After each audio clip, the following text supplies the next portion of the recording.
Donc, on va passer une petite heure ensemble, comme je l'expliquais précédemment, à ma caméra, puisque c'était la seule à comprendre ce que je disais. C'est dommage parce que j'avais super bien parlé en plus. J'avais pas trop bégayé, rien, tout allait bien, j'étais en forme. On va passer une petite heure qu'on va scinder en deux. La première demi-heure va être consacrée à ce que l'on peut trouver comme petits diamants, petites richesses dans nos petits jardins urbains. Alors moi, je suis l'exemple typique, puisque je suis confiné depuis pas mal de temps dans ma maison près de Mérignac, donc pas tout à fait en ville, mais pas tout à fait à la campagne. J'ai un petit jardin d'une centaine de mètres carrés que je vais peut-être vous faire visiter tout à l'heure. Alors il pleut, alors j'ai fait un plan B, c'est-à-dire qu'entre deux averses, j'ai été cueillir les plantes qui m'intéressaient et je vais vous les montrer comme ça, là, bien au chaud. Mais vous verrez que c'est vraiment dans un jardin qui fait 10 sur 10, quoi. Il n'y a pas de souci. Et on peut trouver pas mal de ressources pour manger, des ressources pour se soigner, et puis aussi bah, du poison mortel. Donc on va faire bien attention. Vous inquiétez pas, je ne vais pas vous gaver avec des mots savants en grec ancien ou en latin. Je ne vais pas vous sortir une science digne d'un botaniste, mais ça sera vraiment le b.a.-ba de ce qu'il faut savoir pour bah, dénicher des petites perles comme ça dans nos petits bouts de verdure en ville. Et puis, on ne sait pas, hein, si jamais le frigo n'arrive plus à se remplir parce que les supermarchés sont vides, ben, bouffer des pissenlits en attendant la fin du confinement. Ça va être la première demi-heure. J'espère qu'on va bien s'amuser et que vous allez apprendre des choses. N'hésitez pas, hein, si vous êtes aussi beaucoup plus calé que moi en botanique, de tapoter et de compléter les informations que je vais dire, et puis carrément me contredire si jamais je dis des inepties, ça peut arriver. En survie, on ne sait jamais tout, on en apprend tout le temps. Et puis la deuxième demi-heure va être consacrée à la fabrication bah, de flèches, essentiellement parce que d'arcs, ça va être trop long, hein. On met à peu près 2-3 jours pour faire un bon arc, donc je vais peut-être vous les montrer, mais le but de l'opération, c'est de comprendre qu'il existe autant d'arcs et de flèches que de communautés ou de façons de chasser au monde. Là, j'ai quelques exemples derrière moi, vous voyez, c'est un peu le bazar sur la table. Bon, c'est un peu le bazar partout, mais je vous l'accorde en ce moment. Mais sur la table, là, je bricole, bah, je m'occupe pendant le confinement et je me fais ma 30, quarantaine de flèches qui vont me servir tout au long de la saison si elle débute un jour. Je croise les doigts pour que cette situation-là, quand même, finisse un jour et qu'on reprenne le fil normal de nos activités, c'est-à-dire aller gambader dans la campagne, voir les petits lapins détalés et puis bah, perdre ses flèches parce que essentiellement la chasse à l'arc, on perd ses flèches. Même si je connais des tribus et des communautés qui en perdent, mais qui ont un taux de réussite assez incroyable. Voilà. On va attendre les derniers retardataires, même si je l'accorde et mille excuses, c'était un peu moi le retardataire cette fois-ci. Je mets mes pauvres petites lunettes comme un pauvre petit vieux que je suis et je regarde si tout va bien. Je vois le fil de l'actualité, ça me plaît. Je vois le fil de ceux qui se sont connectés. Alors, il ne va pas falloir que je dise trop de bêtises parce que je vois qu'il y a David. David, tu vas voir, on va moins transpirer qu'avec toi. David qui fait partie de mon équipe, il y a ma fille, il va falloir que je parle bien français. Et puis, bah, il y a Clément, il y a Valentin, il y a un petit peu de monde qui commence à arriver. Je crois que j'en ai raté au début, qui ont dû se connecter et puis partir. J'attends aussi quelques fidèles qui m'ont promis de passer me voir comme des clients que j'ai accompagnés en Namibie. D'ailleurs, j'ai avec moi, derrière moi, une flèche de la communauté San qu'on a croisée là-bas. J'attends encore 2 minutes et puis après on y va.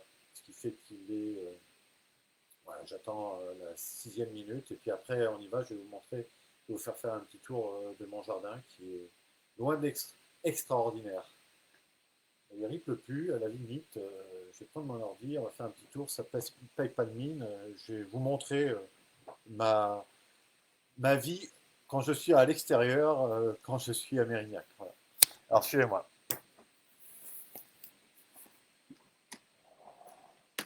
Voilà. Donc voilà. Alors on entend les oiseaux, ça c'est plutôt bien. Donc voilà le petit jardin.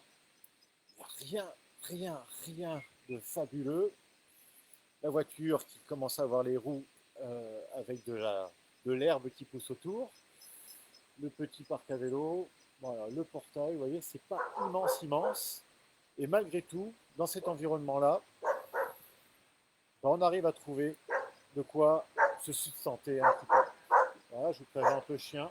qui va un jour peut-être avoir une petite flèche qui va lui caresser le dos parce que ça commence à bien faire. Non, je plaisante bien sûr. Mais enfin, le chien, ça se mange quand même. Voilà. Donc voilà, le jardin. Rien d'extraordinaire. Je pense que vous avez à peu près le même en bas de chez vous, ou en sortant sur votre terrasse, ou même aller dans le parc du quartier. Je suis même persuadé que le biotope sera encore plus riche qu'ici. Voilà, en gros, je regarde les questions s'il y en a. Bonjour Marjo, je crois que je la connais pas. Justang aussi, ça ne me dit rien, Justang. Bon, très bien. Bah, bienvenue à ceux qui ne me connaissent pas et bienvenue aussi à ceux qui me connaissent. On va commencer le petit tour. Donc, bah, le premier pas que j'ai fait sur ma terrasse, eh bien écoutez, j'ai cueilli cette plante-là. Alors, c'est une plante qui est assez magique. Elle n'est pas forcément d'ici. Vous l'aurez tous reconnue parce que maintenant, elle est hyper répandue chez nous. C'est l'aloe vera. L'aloe vera ne pousse pas en pleine terre chez nous parce qu'à la première gelée, elle est ratiboisée, mais elle a des vertus très intéressantes, notamment contre les brûlures. Moi, je m'en sers énormément pour me protéger du soleil et des brûlures que je m'occasionne lors de mes stages. Il y a c'est gluant là, et ça, on se la met sur la peau et ça protège énormément. Donc ça pousse en pot. Je ne vous l'ai pas montré, mais il était juste là. À côté, on a un pot d'aloe vera et c'est d'un costaud incroyable du moment que la température ne tombe pas trop. Qu'est-ce que je peux vous montrer? Alors, un truc bien de chez nous. Ça, on l'a vu. On l'a vu, c'est la feuille de vigne. Voilà. La feuille de vigne, alors, là, elle pousse un peu à la façon sauvage ici, mais ça a des vertus assez intéressantes aussi, la feuille de vigne, parce que bah, déjà, elle est comestible, on peut la manger. Et puis après, ben, on peut s'en faire des décoctions, et des soupes. Moi, j'aime bien aussi les soupes. Et puis, sachant que ben, fin août, on trouve aussi du raisin. Du raisin qui peut être vraiment très, très, très bourratif, sucré et nourrissant. Euh, Moi, je m'en sers aussi pour la feuille de vigne. Là, j'avais noté parce que je ne me rappelais plus. Euh, je m'en suis pas encore servi, mais je m'en sers contre la diarrhée. Ça stoppe bien la diarrhée. Et puis ça stoppe aussi, ça régule la circulation sanguine. Et donc, par ricochet, ben, ça traite bien les hémorroïdes. Donc pour ceux qui en souffrent, ça peut, en cataplasme, ça peut apaiser les hémorroïdes. Mais son principal avantage, c'est vraiment de faire en sorte de bien rétablir la circulation sanguine. J'ai accéléré un petit peu. Ça, c'est bien de chez nous. Tout le monde le connaît. Vous l'avez peut-être aperçu tout à l'heure quand j'ai fait un tour. C'est le noisetier. Alors, le noisetier donne des noisettes. Le noisetier, pour moi, c'est un arbre. On peut tout faire avec. Vous frottez deux morceaux de noisetier, vous avez du feu. Vous pouvez manger les jeunes pousses au printemps. Euh, vous pouvez faire des pièges avec ça. Ça marche très très bien. Et puis, la feuille, comme ça, c'est un excellent cicatrisant. Vous l'appliquez en compoté, vous voyez, vous la maltraitez, vous, la, vous extrayez le jus, vous mettez ça sur vos plaies et ça cicatrise très très bien. Le noisetier, c'est hyper courant. Contre la phlébite aussi, et c'est anti-inflammation. Hein, ça vous enlève les parties enflammées d'une plaie, d'une blessure. Donc en cataplasme, en, en pansement, vraiment, ça ne peut pas vous faire du mal, le noisetier. Noisetier, ça se reconnaît bien, hein, ça pousse en CP, plein de petites branches comme ça fait des arbustes, 5 mètres de haut, pas plus, 5, 8, 10 mètres, ouais, grand maxi, ça fait pas d'arbres, ça fait des grandes tiges comme ça, en un seul pied, ça pousse comme ça, en bouquet, et puis ben, sa feuille est duveteuse, et puis sa feuille a une petite queue, voilà, ici, et elle est ronde la plupart du temps. Alors que d'autres feuilles existent, elles sont en amande. Mais ça, ce sont d'autres arbres. Dans le même ordre d'idée, il y a la feuille du figuier. Alors le figuier, je sais que peut-être que certains d'entre vous le fuient comme la peste parce que le lait du figuier, quand on coupe la branche du figuier, il y a souvent un lait blanc. Bien sûr, c'est le printemps, pas beaucoup. Bon, il y a un lait blanc des fois qui coule ici. Et ça, c'est irritant pour la peau. Ça peut faire très très mal, ça brûle vraiment. Moi, je ne suis pas trop sensible à ça, mais faites-y attention quand même quand vous montez dans un arbre, dans un figuier. Par contre, ben, la feuille de figuier peut se faire bouillir. Moi, j'aime bien faire ça avec des châtaignes. C'est génial. Vous mettez 1 kilo de châtaignes et 2 feuilles de figuier, ça parfume vos châtaignes. C'est incroyable. Et ça peut aussi vous permettre de faire avec des feuilles de vigne ou du riz ou des feuilles de figuier, voilà, des petits maquis ou des choses comme ça marche très bien. Euh, Autrement, ça marche aussi pour vous soigner. Ça soigne l'asthme, pardon. Ça soigne l'asthme et ça calme les bronchites. Donc c'est quand même intéressant de faire des inhalations, même boire de la soupe dans laquelle on aura haché une feuille ou plusieurs feuilles de figuier. Petite parenthèse, j'ai complètement oublié. Euh, Si on est ensemble là ce soir, c'est grâce à Maloko. Maloko qui met en relation vous et des gens un peu atypiques, des aventuriers, des frappadingues du voyage et d'activités outdoor comme moi. Donc merci à Maloko et puis j'espère que c'est une grande aventure qui va commencer entre nous. La parenthèse est fermée, on continue. Si je vous gave, si vous n'avez pas tout suivi, n'hésitez pas, hein, vous me le dites. Et puis, je ferai en sorte soit de revenir, faire un petit retour en arrière, soit d'accélérer un petit peu. Tiens, ça c'est hyper commun. Alors, ça fait 1 heure que je l'ai cueilli, il commence à faire un peu la tronche. Ça c'est quoi d'après vous? Hein, tout le monde connaît ça. Ça c'est le célèbre pissenlit. Alors, le pissenlit. Pissenlit, le jeune pissenlit, on peut le manger. Il n'est pas trop amer. Dès qu'il commence un peu à vieillir, la fâcheuse tendance à être vraiment très très amer dans la bouche et il devient quasiment immangeable. Donc privilégiez ceux qui viennent juste de naître, les tendres là. Quand il vient juste de pleuvoir, là, hop, le lendemain vous y allez, vous cueillez juste les jeunes pousses et là c'est top. En salade c'est top. Mais surtout ça c'est bien la racine du pissenlit. Celle-là elle est migrichonne, mais les plus vieux pissenlits ont des grosses racines. Vous pouvez la manger aussi. Alors vous avez une espèce de carotte un peu filandreuse, mais vous pouvez la manger en la faisant cuire. Et puis surtout, moi j'aime bien, vous la faites torréfier. Vous enlevez toutes les petites barbes là, comme ça. Vous gardez que la grosse tige. Vous faites torréfier à sec, donc vous la faites cuire à sec dans une gamelle, sans eau, sans rien, à couvert, sans air, sans rien. Vous la faites torréfier, c'est le terme. Vous la secouez de temps en temps.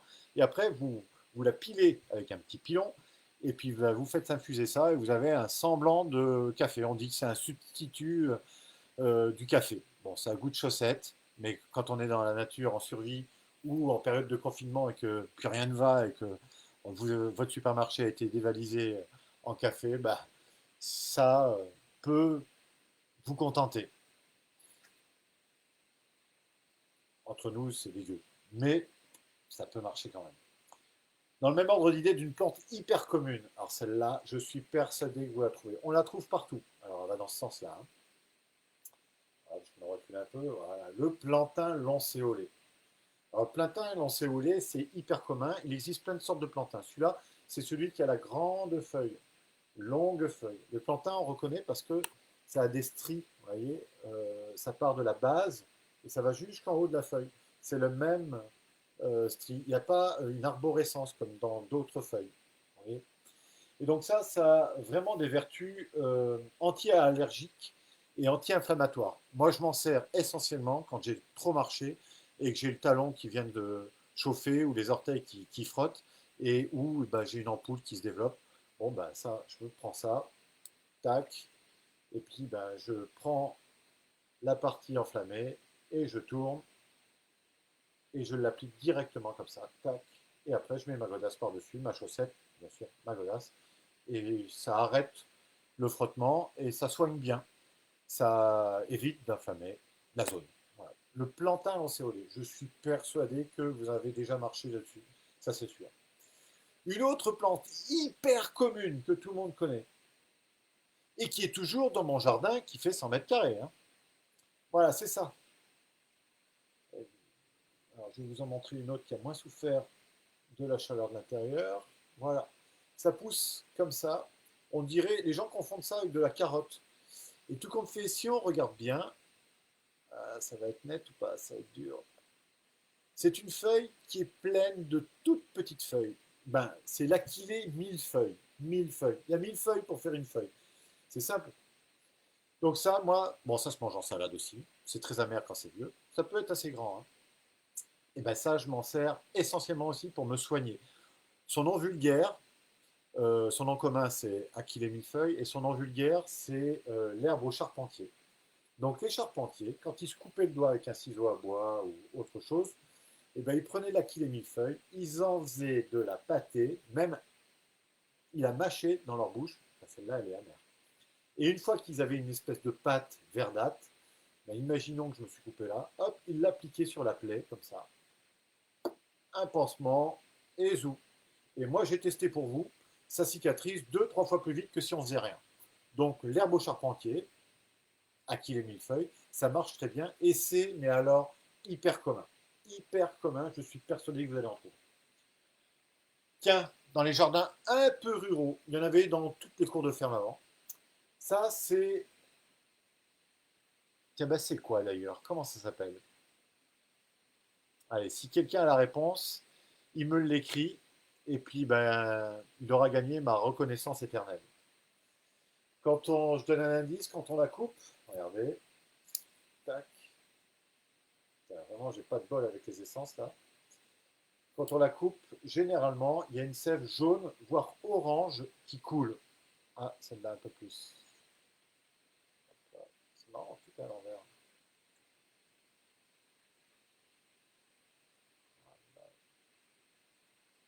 Non, personne personne n'a la réponse. Bon, je vous laisse un peu réfléchir, je la laisse sur le bord là, et puis on reviendra tout à l'heure. Bon, s'il y a un indice, ça soigne les verrues. Je dis ça, je dis rien. Qu'est-ce que j'ai à vous montrer? Ah, ça c'est très commun aussi. Dans les parterres de parcs, etc., les jardiniers adorent planter cette plante-là. C'est de l'armoise médicinale. Alors, il existe plein de sortes d'armoises. Celle-là, elle est reconnaissable parce qu'elle est limite grise. Vous voyez, et elle dégage une belle odeur aussi. Une bonne odeur, ça parfume vraiment pas mal de choses. On peut la faire infuser. Moi, au Maroc, Mousse m'a appris à le mettre dans la thé. Dans le thé, quand il n'y a pas de menthe, tout ça, vous mettez de l'armoise, la coupée menu, vous faites infuser, ça donne une saveur particulière à votre infusion et c'est super bon. Bon, ben ça soigne vraiment bien les troubles digestifs. Vous avez mal au ventre, vous avez mangé quelque chose qui n'allait pas, vous faites une belle infusion d'armoise et je suis sûr que ça va passer. Hein, les douleurs intestinales, etc. Tout ce qui a trait au bide, à la digestion, l'armoise. Entre autres, hein, c'est pas que cette plante-là, mais ça marche très bien. Bon, toujours pas d'adepte, personne m'a sorti le nom de cette plante-là, je regarde. Oui, l'indice, je l'ai dit, hein, Maloko. J'ai dit que c'était. Qui est-ce qui me dit Sébastien? Il me dit c'est de l'azote liquide. Non, je ne pense pas. Hein. Il y a une sève jaune, voire orangée. Elle pousse dans des terrains très caillouteux, voire carrément à l'interstice entre deux pierres dans un mur. Il y en a beaucoup dans le monde rural parce qu'on se servait pour soigner les verrues avec ça. Trouvez-moi le nom de cette plante-là. Il y a Sébastien qui me dit les feuilles de figuier. On l'a vu déjà, Sébastien, les feuilles de figuier. Je crois que je vais passer un peu vite. Allez, tiens, on va voir une autre plante. Alors celle-là, elle est un peu plus rare, je vous l'accorde, mais elle pousse très bien dans mon jardin. Je ne sais pas pourquoi. Peut-être parce qu'elle est en dessous d'un chêne et elle aime bien ce biotope-là. Donc ça, c'est la beugle rampante. Alors, on pourrait la confondre avec un lamier, mais le lamier est quasiment pareil, mais avec des feuilles blanches, des feuilles un peu plus, qui ressemblent un peu plus à l'ortie. Ça, c'est pas la famille de l'ortie. Euh, voilà, ça pousse dans les jardins. C'est bon à manger aussi, et c'est très bon pour soigner les hémorragies. Donc, ça stoppe vraiment bien le sang et les ulcères. Oula, pardon, excusez-moi, je suis fatigué ce soir. Les ulcères, ça marche très bien aussi. Donc, pareil, avec l'armoise, là, vous avez mal au ventre, vous ne savez pas trop, vous n'avez pas trop le moyen de savoir ce que vous avez, ça ne peut pas vous faire de mal et ça vous soigne bien. La beugle rampante. Qu'est-ce que j'ai trouvé dans mon 100 mètres carrés? Ah ben, on était près du chêne. Alors, près du chêne, j'ai trouvé ça. Alors, les gens du Sud savent vraiment ce que c'est ça. Ça vous dit rien? Regardez, les feuilles, on dirait des feuilles de citronnier quasiment, mais c'est un peu plus dentelé. Et puis surtout, en automne, fin août, il y a ces petits fruits-là. Ils deviennent 3 4 fois plus gros. Et puis surtout, ils sont rouges. Ils passent de l'orange à rouge. Ils sont comestibles. Euh, c'est un peu douceâtre. Il ne faut pas trop en manger parce qu'on risque l'indigestion assez rapidement. Avec des arbousiers, oui, c'est de l'arbouse ça. Voilà. Donc ça pousse vraiment dans les terrains assez sablonneux et souvent sous des pins. Moi, j'en ai un sous un chêne et alors il se développe, mais puissance grand V. Et il me donne beaucoup de fruits. Voilà. Donc pour l'instant, il ne me sert pas à grand-chose, mais à la fin de l'été, je serai content. Personne a encore. Ah si. Alors ouais, ça y est. Clément l'a trouvé, me l'a dit, en tout cas.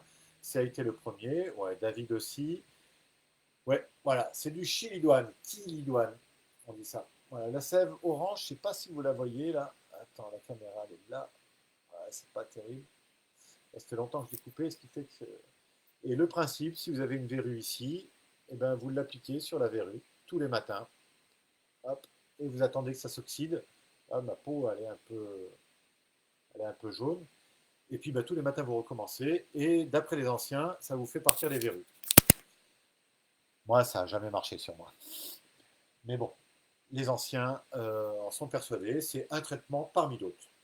J'en ai même un qui m'a dit un jour, écoute, t'attends les soirs de pleine lune, tu sors dehors et tu ramasses sans regarder 3 plantes différentes et tu le frottes sur ta verrue, sans regarder l'endroit où tu frottes. Il ne faut pas regarder les 3 plantes qu'on cueille et l'endroit où on frotte. Et on regarde la pleine lune.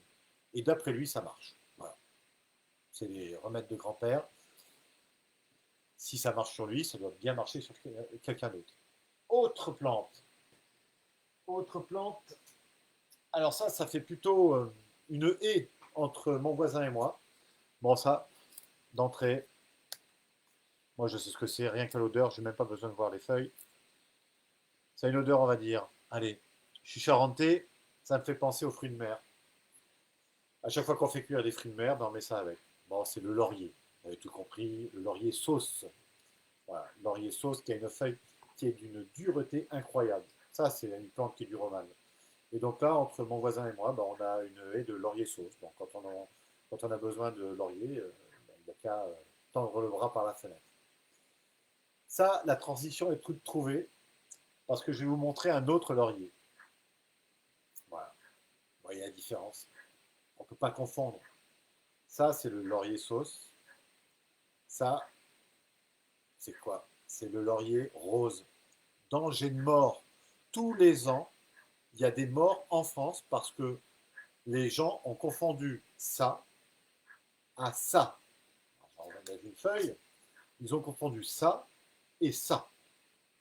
Laurier sauce, comestible.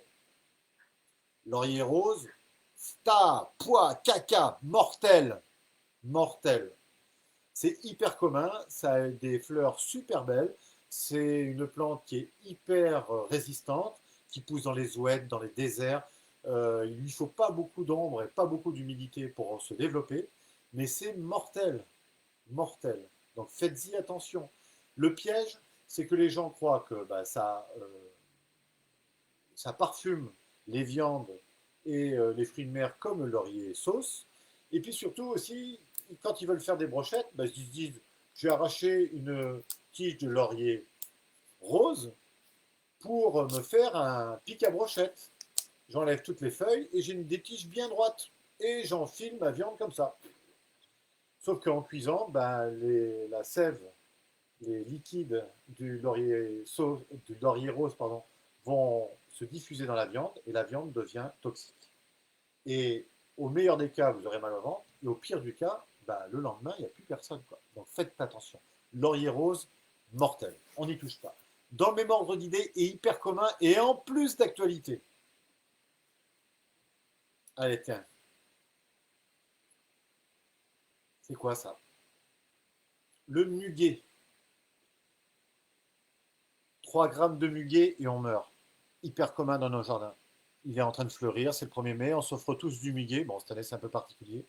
c'est mortel. Faites-y très attention.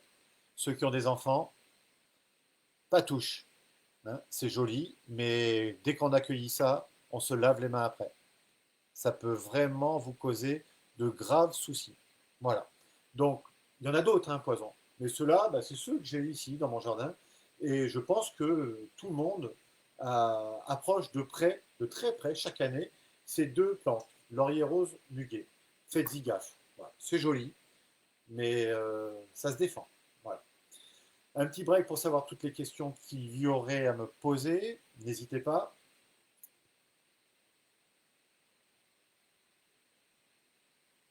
Alors, comment je soigne les hémorragies? Alors, soit c'est Malocco et puis Olivier qui me dit ça. Ça dépend de la plante. Souvent, c'est un traitement que l'on doit ingurgiter, un bouillon, etc., une infusion, pour, que, pour épaissir un peu le sang. L'achillée millefeuille, c'est en application carrément. Ça arrête bien le saignement, comme le plantain aussi.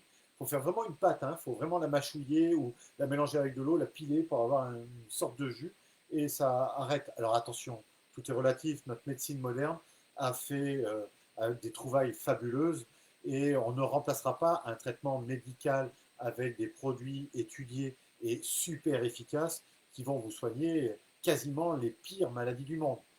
Je dis quasiment parce qu'en ce moment on est en plein dedans, d'actualité.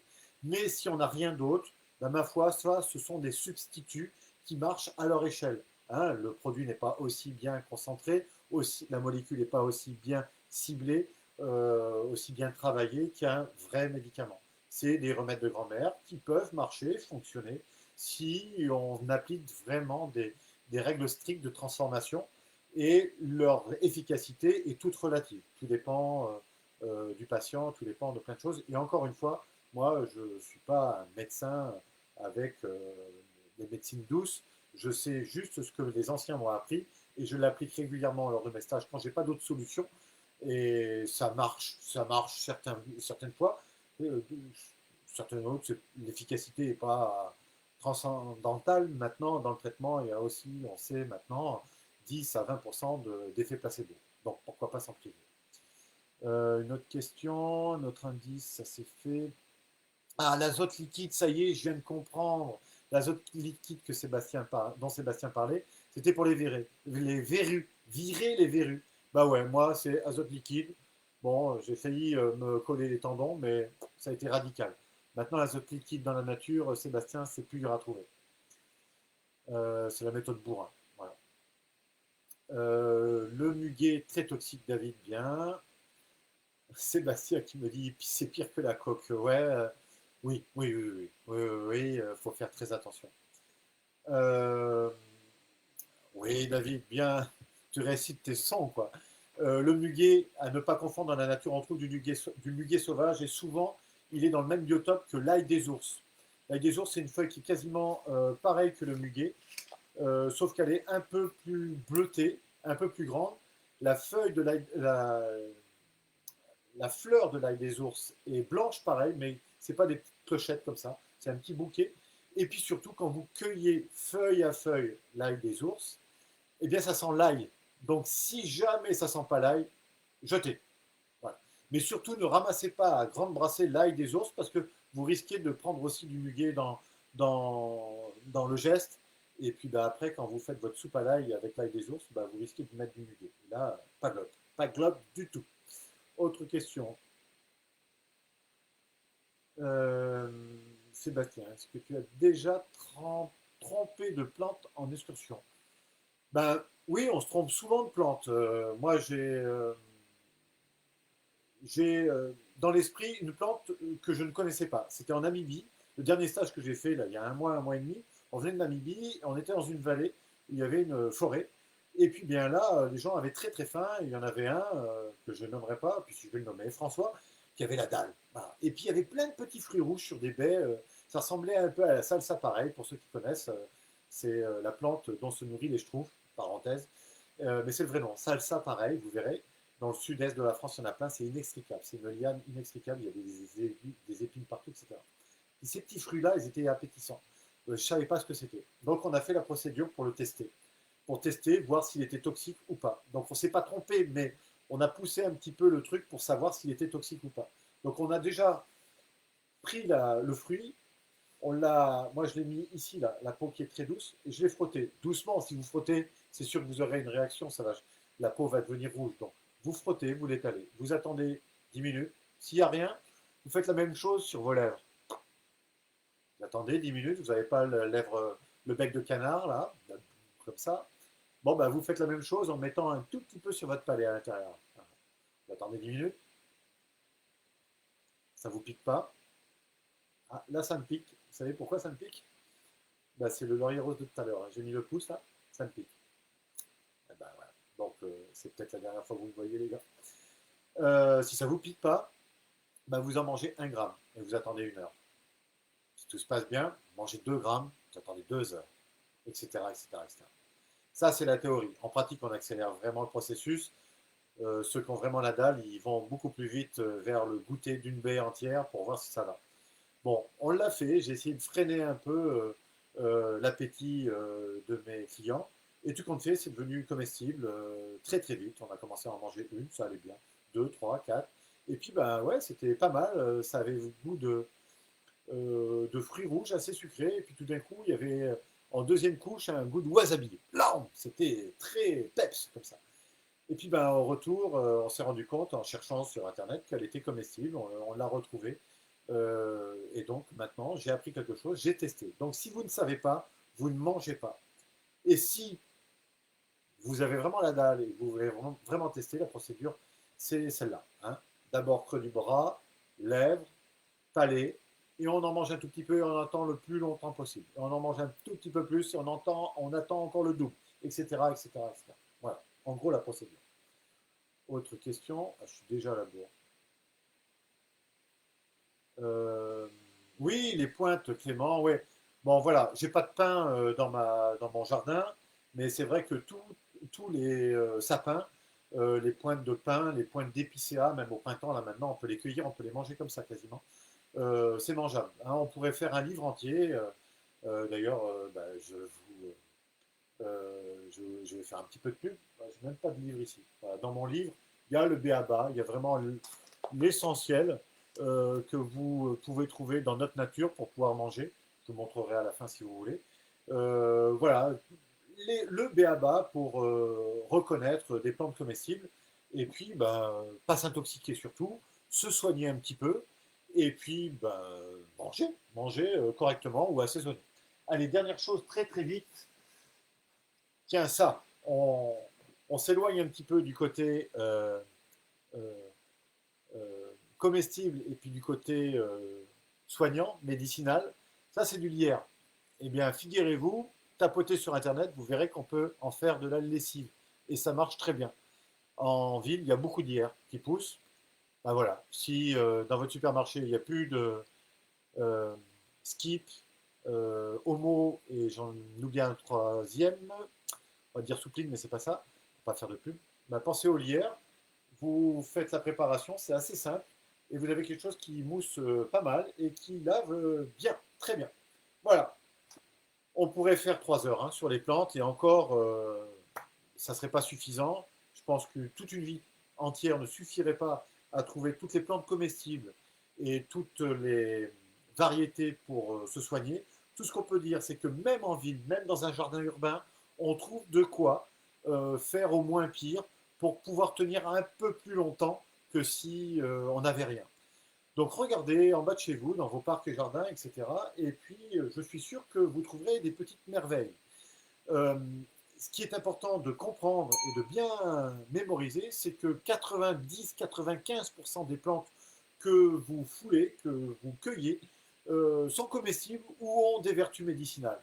Donc, pas trop de doute à avoir chez nous. Vous ne prenez pas vraiment beaucoup de risques à manger ou à essayer de vous soigner avec nos plantes. Maintenant, il existe vraiment des poisons. Hein. Là, j'ai pas de ciguë chez moi, mais regardez le muguet, regardez le laurier rose, et il en existe encore quelques-uns. Ceux-là, c'est vraiment très dangereux de les ingurgiter ou d'essayer de se soigner avec. Donc, méfiez-vous quand même, ayez le moindre doute. Si vous pouvez vous en passer, c'est mieux. Voilà. Deuxième partie qui va être un peu plus didactique et un peu plus bricole, c'est comment fabriquer sa flèche quand on a fabriqué son arc. Alors je vais vous montrer plusieurs sortes de flèches qui correspondent à plusieurs sortes de chasses et qui viennent des quatre coins du monde. Alors la première, puisque c'est la plus, on va dire, actuelle pour moi, je reviens de Namibie, même si ceux qui ont été en Namibie n'ont pas vu la communauté, mais c'est des grands chasseurs-cueilleurs, c'est l'une des dernières communautés de chasse et de pêche que je connaisse. Donc c'est les San en Namibie. Donc voilà leur flèche. Alors je vais essayer de, comme l'écran est petit, voilà. C'est une toute petite flèche. Il n'y a même pas d'encoche pour accueillir la corde et il n'y a même pas d'empennage. L'empennage, c'est quoi? C'est les plumes, vous savez, qui permet à la flèche de partir bien droit. S'il n'y a pas ça, la plume est déséquilibrée. Là, elle est pas trop mal équilibrée parce que la pointe est très très lourde, c'est du fer. Et puis surtout, il chasse la bestiole à moins de 20 mètres. La grosse qualité des SAN, c'est de savoir s'approcher du gibier à 20 mètres sans être repéré. Et puis, bah, dès qu'ils estiment que le tir est possible, ils ont enduit la pointe de flèche de poison, ils se lèvent d'un seul coup et ils tirent comme ça, plaf, un tir impulsif avec un tout petit arc, on dirait un arc de bébé, de gamin de 6 ans, et ils arrivent à choper la gazelle, paf, et elle meurt par le poison qui lui transperce, qui l'empoisonne, tout compte fait, et qui provoque souvent un arrêt cardiaque. Voilà. Ça, c'est la flèche des SAN.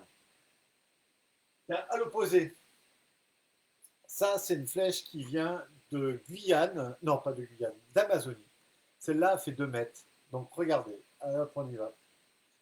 C'est une grande tige de roseau. Et là, ça finit avec de belles plumes et c'est superbement bien décoré. Il n'y a pas aussi d'encoche, c'est un bon plat. Donc il faut prendre la flèche différemment. Mais elle fait 2 mètres. L'arc aussi fait 2 mètres. Donc il y a différents bouts possibles qui sont escamotables. Celui-là, il est fait pour pêcher. Donc c'est des grands arcs et on essaye de pêcher le plus à la verticale possible pour transpercer le poisson. Vous voyez entre celle-là et celle-là, ben, ma foi, on est quasiment sur une autre planète. Et pourtant, c'est toujours une flèche. Troisième flèche, c'est aussi des chasseurs-cueilleurs. Ils ont à peu près la même vie que les San, même s'ils n'ont pas les mêmes rites et ils ne vivent pas dans la même région. Ça, c'est plutôt en Tanzanie. C'est une flèche typique pour gros gibier. Ils ont plusieurs embouts possibles. Donc là, poison aussi. Des Hadzabe. Donc les Hadzabe, eux, ils sont un peu plus sophistiqués que les San. Ils ont une pointe en fer qu'ils ne façonnent pas eux-mêmes. Ils vont l'acheter dans la communauté d'à côté, les Datoga. Et puis bah, après, regardez, ils font un peu des choses un peu jolies. Bon, pour tout vous dire, c'est moi qui l'ai faite celle-là. Donc le un peu joli, c'est vraiment pour dire que c'est pas moche. Mais c'est pas franchement au niveau des Hadzabe. Et puis surtout, au bout de la flèche, ben voilà, il y a un empennage avec des plumes. Là, c'est des plumes de pintade. Et eux, ils m'ont révolutionné ma façon de penser pour fabriquer l'empennage. On va essayer d'en faire façon Hadzabe. Voilà. La troisième, quatrième. Alors la quatrième, c'est l'empennage comme on aurait l'habitude de voir, nous, des Indiens d'Amérique. Hein, 3 flèches qui se rapprochent le plus des flèches qu'on peut acheter dans les magasins de sport. Je vous montre ça parce que c'est pour pêcher. Ça, c'est une arête de poisson qui, est un, qui a un anti-recul énorme. Et quand vous accrochez une bestiole avec ça, bah, la flèche ressort pas. Elle reste accrochée. Et ça, c'est une flèche faite en noisetier qui peut servir ici avec une belle petite encoche. Voilà. La cinquième, ça, c'est une plume un empennage de sioux. J'adore. Regardez. Dans les films, quand vous entendez, vous savez, la plume de sioux, la flèche de sioux qui arrive dans la jambe du cow-boy, c'est que la flèche tourne comme ça. Donc là, il y a 2 plumes qui forment une hélice hélicoïdale, tout compte fait, et qui équilibre la flèche. C'est-à-dire que quand elle va rentrer dans l'air, elle va être déséquilibrée parce que la flèche va subir les frottements de l'air, et l'empennage va la faire tourner sur elle-même, ce qui fait que ça va super bien la guider, et elle va aller droit. Bon, voilà, C'est essentiellement les Indiens d'Amérique du Nord qui faisaient ça. C'est super beau. Et puis la dernière, c'est aussi une petite flèche de Hadzabe. Ça, c'est pour chasser les petits oiseaux. Donc, vous voyez, c'est très effilé, très pointu, et ça fait très très mal. Voilà, en gros. Donc, nous, on va essayer de se faire une flèche façon Sioux. Je vais m'octroyer 2-3 minutes pour les questions. Ah, ça y est, mes lunettes. Et après, on va attaquer la bricole. Alors, oui, Maloko, Justine de Maloko dit n'hésitez pas à prendre des photos de vos plantes de jardin et puis bah, de les poster. Et puis si vous ne trouvez pas la signification ou le nom ou leur vertu, bah, vous me le demandez. Et si je le sais, je vous répondrai volontiers. Ah, Candice est là quand même. Enfin, Candice était en retard, mais moi aussi je te rassure. Loïc est ici. Loïc, fidèle parmi les fidèles. Euh, oui, Loïc qui a participé au stage en Tanzanie, qui j'espère a de beaux souvenirs. Donc voilà, bah, on va faire un petit peu de bricole. J'espère que le son passera bien. Je vais essayer de forcer la voix pour que vous m'entendiez. Alors, ici en France, il faut prendre, aller au plus simple, du noisetier. Noisetier, la plupart du temps, c'est comme ça. Vous voyez, c'est moucheté. Ça peut être un peu plus vert, ça peut être un peu plus filandreux, mais le noisetier brut, bah, c'est une branche comme ça. Alors prenez une branche qui fait un bon centimètre et demi. Vous enlevez l'écorce et très vite vous aurez ce genre de morceau de bois. Voilà. La caméra, c'est vraiment pas évident, c'est carrément un effet du miroir. Voilà. Donc une fois qu'elle est comme ça, bah, essayez de prendre quand même une branche la plus droite possible. Il va falloir la rendre droite. Alors, pour la rendre droite, il faut l'affiner. En l'affinant, nous, on a toujours tendance à faire comme ça, pour ne pas se couper. Bon, bah, les Hadzabe, eux, ils font l'inverse. Et ils tournent comme ça. Bon, on y arrive aussi. Vous pouvez aussi grimper comme ça. L'important, c'est d'arriver à un tube qui fasse à peu près 1 cm de diamètre, sachant qu'il y aura toujours un côté plus lourd que l'autre. Je ne sais pas si vous voyez bien. Je vais vous faire venir à force de bouger. Donc, le bout le plus lourd, ça sera le bout qui sera pointu. Et puis l'autre, ben, ce sera là où on va poser les flèches, les plumes. Pardon. Pour bien calculer une bonne flèche qui ne soit pas trop grande ni trop courte, prenez la longueur de votre bras. Voilà, ça doit arriver là. Celle-là, elle est légèrement un peu trop grande, donc je vais la couper ici. Pour la couper, c'est simple. Soit vous prenez votre couteau, soit vous prenez ici. Là, ça c'est fait.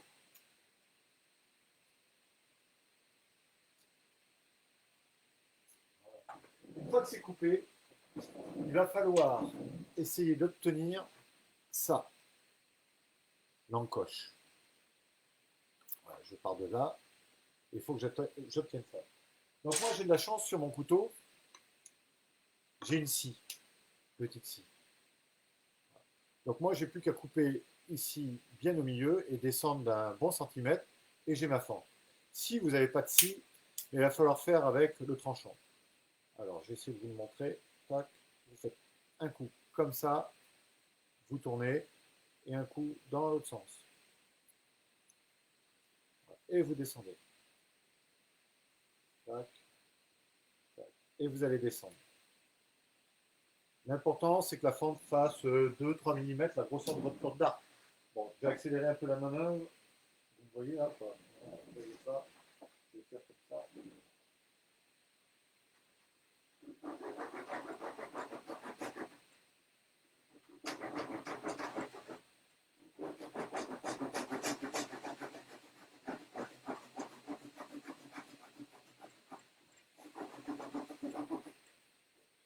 Alors, en gros, ça donne ça. Je fais vite fait. Vous allez obtenir un truc beaucoup plus en V. Hein. Voilà. Mais c'est quand même assez fragile. Donc pour la rigidifier, bah, je vais enlever du bois. C'est paradoxal, mais c'est comme ça. Et je vais enlever un petit peu de matière sur le côté. Paf, comme ça. Et de l'autre côté. Un petit peu comme ça, tac, tac, pour faire joli. Et voilà, j'ai mon encoche de fête.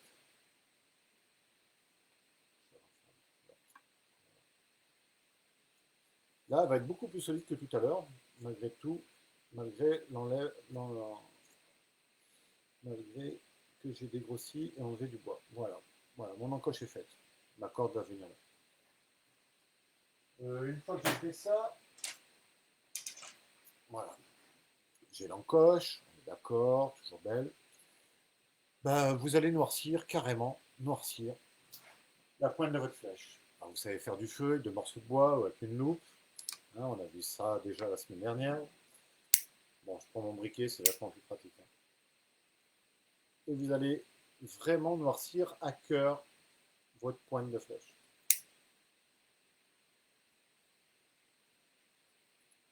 Ouais, limite ça prend. Vous voyez, ça c'est bon. Ça, bon. Voilà. Là, de l'avoir noirci comme ça lui permet d'être vraiment beaucoup plus dur, 2, 3 fois plus dur. Donc même si c'est moins pointu, c'est pas grave, ça va taper, ça va être beaucoup plus dur. Et je vous assure qu'avec une flèche en noisetier de ce calibre-là, ben, on transperce un lapin. Voilà, une fois que ça c'est fait, bah, votre flèche elle est finie, elle pourrait marcher comme ça, mais alors là, si je tire avec ça, elle va s'envoler et elle va jamais faire plus de 10 mètres en ligne droite. Donc il faut que je lui appose des plumes, l'empennage. Alors l'empennage, l'important, c'est de trouver des plumes. Donc il y en a plein les bois, hein, des plumes. Plumes de faisan, plumes de faisan c'est très joli, plumes de mouette, plumes de rapace, pas rapace, plumes de, alors, palombe, pigeon ramier pour ceux qui habitent le plus au nord. Il y aura 200 d'empennage. Il y a ce genre de plume, vous voyez, qui a beaucoup plus de plumes d'un côté que de l'autre, et celle-là qui est quasiment symétrique. Regardez. Donc celle-là, on va réussir à faire de l'empennage avec toute la plume, et l'autre, il va falloir qu'on la partage en deux. Alors pour partager une plume en deux, il faut obtenir ça. De ça, je passe à ça. Donc c'est très simple, hein, il suffit de couper vraiment là dans la nervure du milieu de la plume, et hop, on obtient 3 moitiés de plume. Ces moitiés-là, avant de venir, comme ça, une ici, une ici, une ici.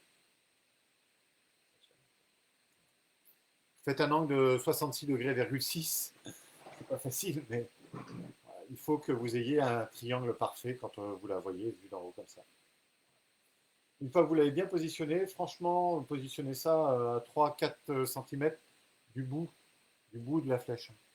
Elle n'est pas trop près parce qu'après, quand vous allez prendre la flèche, vous allez prendre aussi les plumes, vous allez tout bousiller. Et l'idée maintenant, ça va être de lier tout ça. Alors, pour lier tout ça, ben, vous pouvez faire de la corde avec de l'ortie, avec plein de choses. Si vous avez un peu de corde sur vous, ben, c'est génial. Mais surtout, il va falloir passer d'une corde comme ça à vraiment un brin tout fin, le plus fin possible.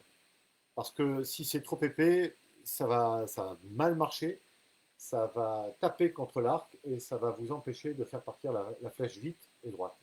Donc là, de la corde, là, je l'ai complètement défibré. J'en ai fait vraiment quelque chose de très très fin.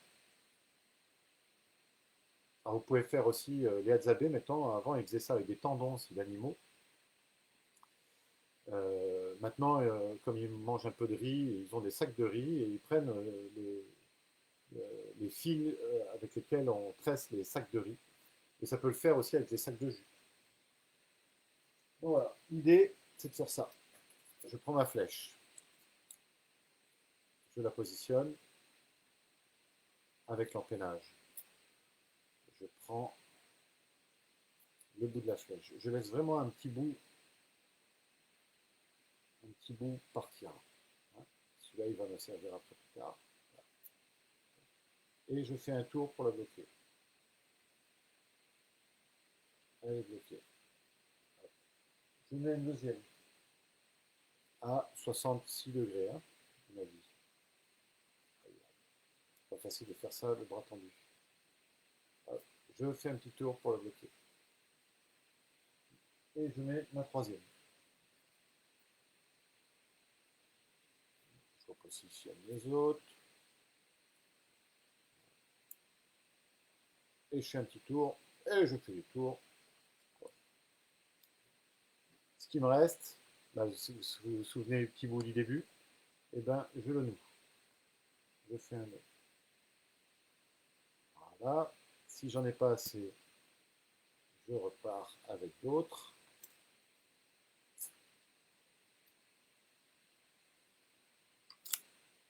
Je serre très très fort tout ce que je peux serrer. Hein. Voilà. Et je finis un deuxième nœud. Raté.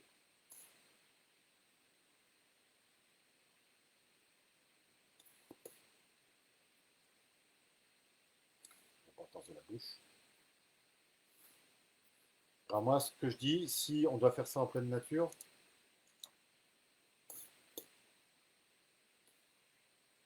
voilà. Si on doit faire ça en pleine nature, vous voyez, c'est un peu bricolo, etc. Ça, c'est pas terrible parce que ça va taper. Donc, allez au pied des pins. Là, il y avait Clément tout à l'heure qui était un fervent mangeur de, de pousses de pin. Prenez de la résine qu'il y a dans ces pins, mélangez-la avec de la cendre, et puis ben, collez le surplus de ficelle que vous avez carrément sur le bois, collez-le, et comme ça va lisser la colle, ça va la durcir aussi et ça va la rendre encore plus solide, et ça marchera que mieux et ça durera vraiment dans le temps. Voilà, ça c'est une première. Je fais la deuxième du haut, je démaille. Il faut vraiment mes lunettes quand il n'y a pas beaucoup de soleil.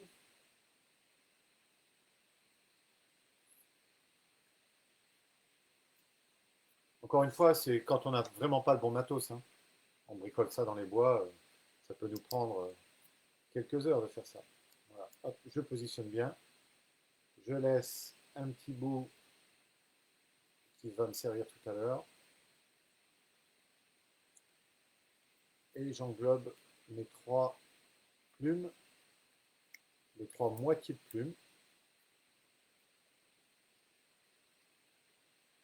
Je vais serrer très fort.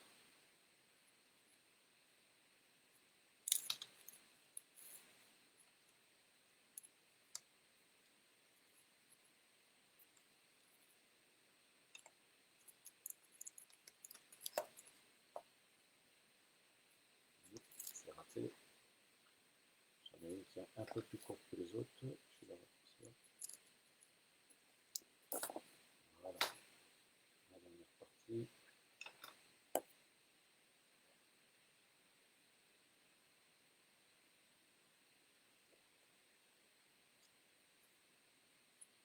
Le plus dur, c'est de respecter les angles de 66 degrés. Hein.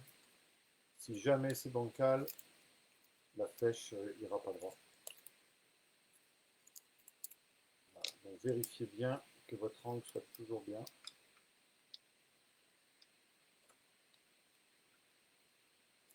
Voilà. N'hésitez pas à serrer et même à emmener de la corde près de votre encoche là, parce que là il y a un peu de fragilité ici. Donc plus, j'en mets un peu trop. Allez, je recommence. Plus votre corde va monter haute, mieux votre encoche va résister.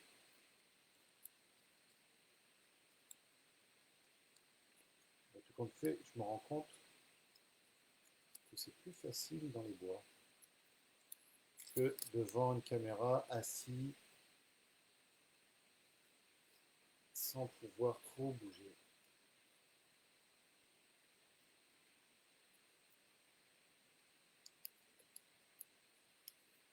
Là aussi, j'espère que je recevrai plein de photos de personnes qui auront fait leur empennage,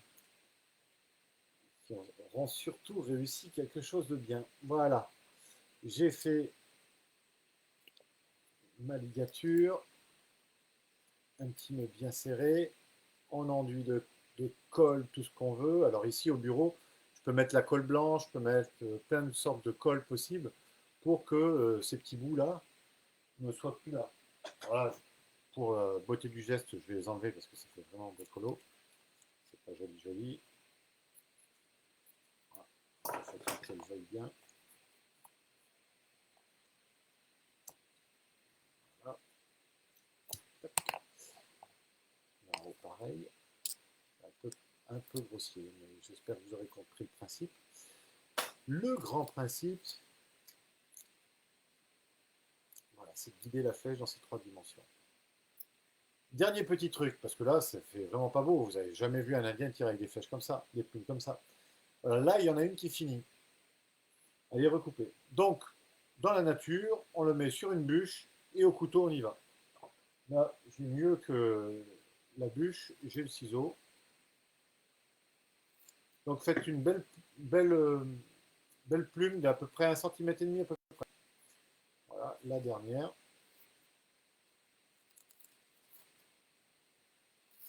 Et voilà. Eh bien, écoutez, les amis, je suis à peu près certain que si cette flèche, je la tire avec un arc, elle ira à l'endroit où je veux. Et elle ne s'envolera pas dans les nuages. Et je mangerai du lapin ce soir. Voilà. Voilà, un empennage réussi. Une tige de noisetier bien lisse. Un bout durci. Et puis, ben, on est bon pour la chasse. Il suffit d'avoir un arc. Ça fera l'objet d'un stage parce que en une demi-heure, faire un arc, c'est quasiment impossible. Voilà, en gros. Est-ce que vous avez des questions? Alors, jolies lunettes, merci Candice, tu verras quand tu seras vieux. Vieille, pardon. Euh, Ah ouais, alors Loïc me demande si je vais me servir de ma mâchoire pour redresser. Les Hadzabe ont la fâcheuse tendance, oui, à regarder si c'est droit ou pas, comme ça, et s'ils voient la moindre courbe, moi leur geste. Et ils carrent. Voilà. Toute la journée, on les voit faire ça. Et ils arrivent à avoir des flèches d'une droiture incroyable. Mais ils ont une mâchoire, je ne voudrais pas mettre mon doigt dedans, parce que vraiment, ça doit faire mal. Mais voilà, ils tortent comme ça, alors ils peuvent. Moi, j'aime bien aussi, des fois, quand le bois est trop sec, j'humidifie, et puis, voilà, on le tord vraiment à l'endroit où on veut. Et on arrive à vraiment rectifier des morceaux de bois très tordus. Autre question. Euh,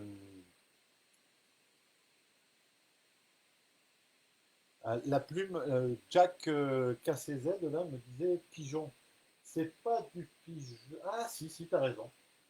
Si, c'était du pigeon tout à l'heure. J'ai cru que c'était de la palombe, mais c'est du pigeon. C'est du pigeon.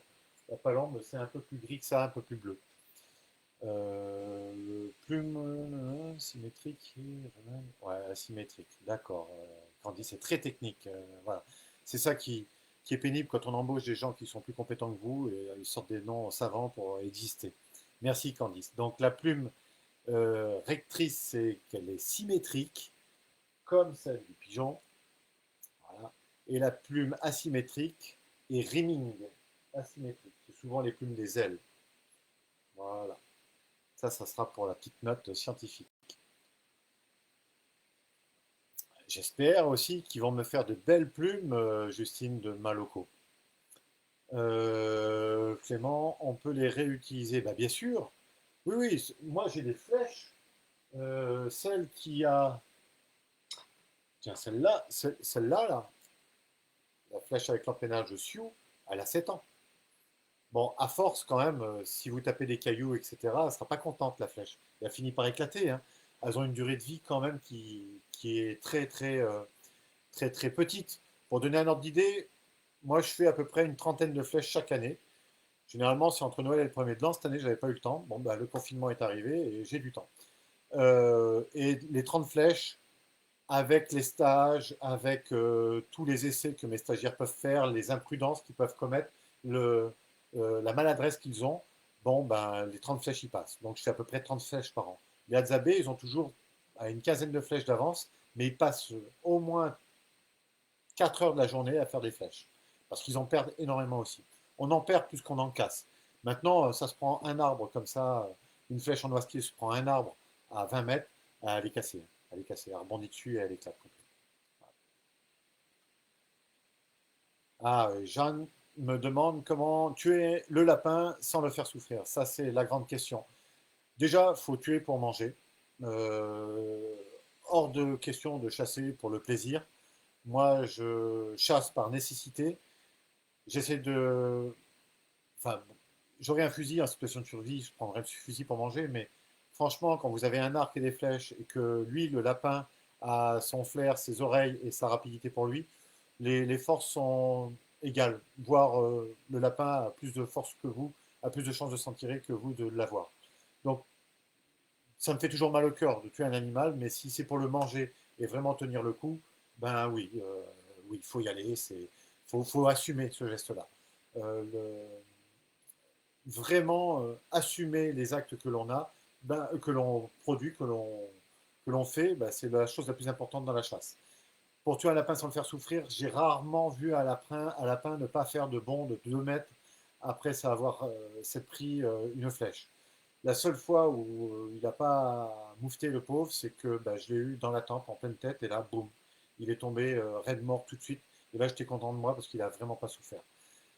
L'idée première, c'est vraiment de, quand on tire et qu'on a tapé le lapin, quand la flèche est rentrée, c'est de courir vers lui et tout de suite, très vite, en moins de 30 secondes, lui assainir le dernier coup pour qu'il souffre le moins possible. Parce que c'est toujours terrible de tuer un animal, que ce soit un insecte ou un bœuf. Voilà, en gros. Euh, Moins il y a de souffrance, mieux c'est. Et quand c'est utile derrière, c'est compréhensible. Alors, David me demande s'il faut que le bois soit vert ou sec. Non, non, vert, parce que si vous cueillez une tige, si vous coupez une tige de noisetier sèche, elle va tout de suite casser, tac, et elle va être trop cassante. Et quand vous allez la façonner, et quand elle aura la moindre, même avant de partir de l'arc, il y a tellement de force qui va être injectée dans le petit morceau de bois que vous lancez, qu'elle va peut-être même éclater avant de partir. Donc non, non, vous prenez des tiges de noisetier vertes hein, qui sont en train de pousser où il y a la sève et où il faut que vous la sciez pour la récolter. Si vous la cassez, c'est qu'elle est morte. Et là, non, ça ne va pas marcher du tout. Donc verte, de grandes tiges vertes. Voilà. Et dernière question de Candice. Ah, ah non, mais j'attends. Mais pour une fois que je connais un mot technique, je suis fier. Voilà, Candice, sois fier. Tu connais plein de choses. Voilà. Je vous montre. On ne va pas avoir le temps de le faire, mais je vous montre quand même l'empennage du Hadzabe. Alors eux, ils prennent des flèches, des plumes Reming, hein, symétriques. Une, deux, trois. J'en connais même qui le font avec quatre flèches, quatre plumes, pardon. Donc ça, c'est des plumes de perdrix. Et puis, bien, ils les accrochent pareil que nous, à 60 degrés. Tac, tac.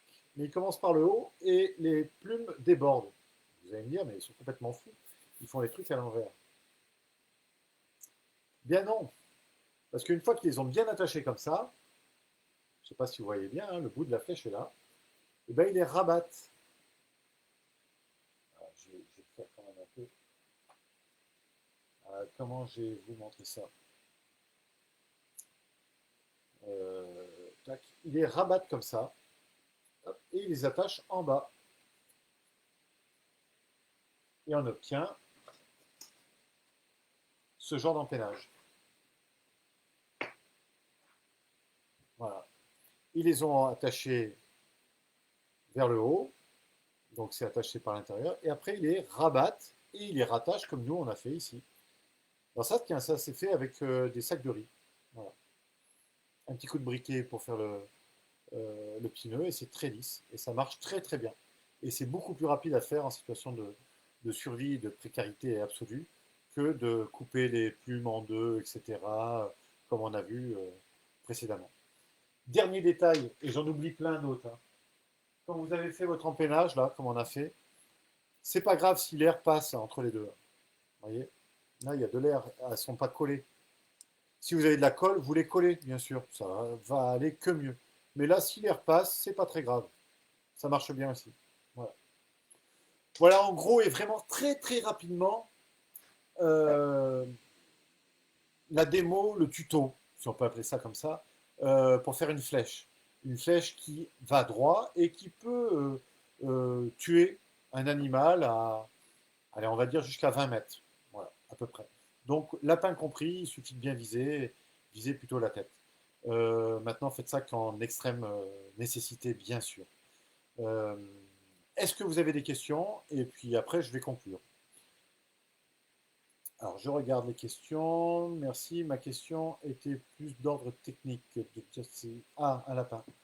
Comment tuer le lapin sans le faire souffrir? Bah, il faut viser la tête. La tête ou avoir la chance d'arriver en plein cœur, hein, comme tous les animaux. Mais déjà dans la tête, ça le sèche d'entrée. Voilà ce que je pouvais dire. Euh, Après, par expérience, c'est très très rare parce que la tête, c'est beaucoup plus petit que le corps. Donc, on cherche d'abord à le taper. Donc, bien souvent, on le touche dans le flanc ou dans un jarret ou dans la patte avant, dans l'omoplate, et on le blesse. Et c'est là où faut avoir les nerfs bien accrochés et le cœur bien accroché aussi parce qu'un animal qui souffre, c'est jamais plaisant. Et encore une fois, si vous n'avez rien mangé depuis 4 5 jours, et croyez-moi, croyez-en Loïc qui a fait un stage avec moi en Namibie, en Tanzanie, quand vous allez à la chasse avec les Hadzabe qui n'ont rien mangé depuis la veille et vous vous dites si on n'a rien, bah, on mange rien. Croyez-moi que eux, souffrir ou pas souffrir, ils y vont et c'est leur survie qui en dépend. Et là, vous réfléchissez un peu moins. Mais je vous l'accorde, euh, à chaque fois que moi j'ai un animal en ligne de mire, j'essaie de penser à l'après, comment ça va se passer, comment je vais faire en sorte qu'il souffre le moins possible. Donc voilà, essayez de viser la tête. Mais c'est pas évident. Parce qu'un lapin, ça peut aller, un lièvre, pourquoi pas, mais quand vous avez un merle à 15 mètres, viser la tête, vous allez plutôt dézéler un oiseau qui va finir à pas pouvoir s'envoler, il va falloir courir derrière. Voilà. Dernière question, c'est pas glorieux, on finit pas sur une note gaie, mais c'est quand même un savoir-faire ancestral, un tir à l'arc. Toutes les communautés du monde entier que je connaisse, celles qui ont encore vraiment des méthodes de vie traditionnelles, ont toujours un arc. Donc ça a été vraiment une arme qui a été utilisée par toutes sortes de civilisations. Euh, oui, merci Clément. Bah, j'espère que je ne vous ai pas trop ennuyé. Euh, ouais, Maloko, Justine me dit un merci. Elle a mis un lien Facebook sur lequel vous pouvez cliquer et comme ça me retrouver. Si vous avez toutes les questions que vous voulez, franchement, n'hésitez pas. En ce moment, j'ai le temps, donc profitez-en. Si je vous raconte des histoires façon Père Castor, il n'y a aucun souci aussi, j'en ai des tonnes. Et ça me frustre énormément de ne pas les raconter au coin du feu, dans la jungle ou dans la nature de chez nous, en l'occurrence le Périgord pour le printemps. Donc n'hésitez vraiment pas, envoyez-moi toutes les photos que vous voulez. Si vous voulez des renseignements sur les livres, sur les stages, ben, allez voir Justine, euh, la grande spécialiste et mon lien, mon contact adoré chez Maloko, parce que franchement, ils font un boulot formidable. Et puis c'est encore une fois grâce à eux qu'on est en contact. Donc je me ferai un plaisir de leur envoyer l'ascenseur quand ils me verront des clients, bien sûr, c'est tout à fait normal. Et puis, bien, moi, j'espère que vous avez passé une heure pas trop barbante en ma compagnie, que vous avez appris plein de choses sur les plantes, sur la fabrication d'empennage essentiellement et de flèches en particulier. J'espère qu'il y aura plein d'autres tutos qui vont venir. Non pas que je souhaite que le confinement dure encore des mois et des mois, mais que bah, pourquoi pas, c'est un format qui me plaît parce que là, l'heure, moi franchement, je ne l'ai vraiment pas vu passer. Donc, tout compte fait, j'avais peur de manquer de matière et de trop bafouiller. Je sais que je dis beaucoup eux et que des fois ma langue fourche, mais je m'améliore. Et puis ben, c'est vraiment un travail plaisant qui me change de tout ce que j'ai l'habitude de faire. Donc n'hésitez pas à solliciter Maloko pour refaire d'autres lives. Et puis on fera peut-être un petit sondage encore une fois prochaine pour savoir de quoi on va parler. Le champ de la survie est infini. Les techniques de survie sont abyssal, tellement le nombre est grand. Donc allez-y, on peut traiter de tout et de tout, parler de plein de choses. Euh, voilà, si ouais, tout le monde me dit merci, donc il est temps de vous remercier, puis de vous dire au revoir. Passez une excellente fin de confinement. Ne faites pas les couillons, c'est le moment où il faut garder son sérieux pour pas que la deuxième vague arrive, si je peux donner une petite leçon comme ça. Donc surtout respectez ce qu'on vous dit, faites vraiment les gestes barrières, le masque quand vous allez sortir, et puis surtout ben, profitez de notre nouvelle liberté, petite liberté que l'on a, et puis en espérant que les portes vont enfin s'ouvrir pour que l'on puisse aller dans la nature, refaire des campements, refaire des bivouacs, voir des beaux animaux, fabriquer des trucs incroyables, des techniques de survie, de bushcraft, que sais-je encore, des cabanes improbables, et puis qu'on s'amuse tous sur notre belle planète, parce qu'il y a encore des belles choses à découvrir, des belles choses à voir et des belles choses à sauvegarder. Voilà. Encore une fois, merci beaucoup. Merci à Justine de Malocco. Et puis, je vous dis à très bientôt. Au revoir et portez-vous bien.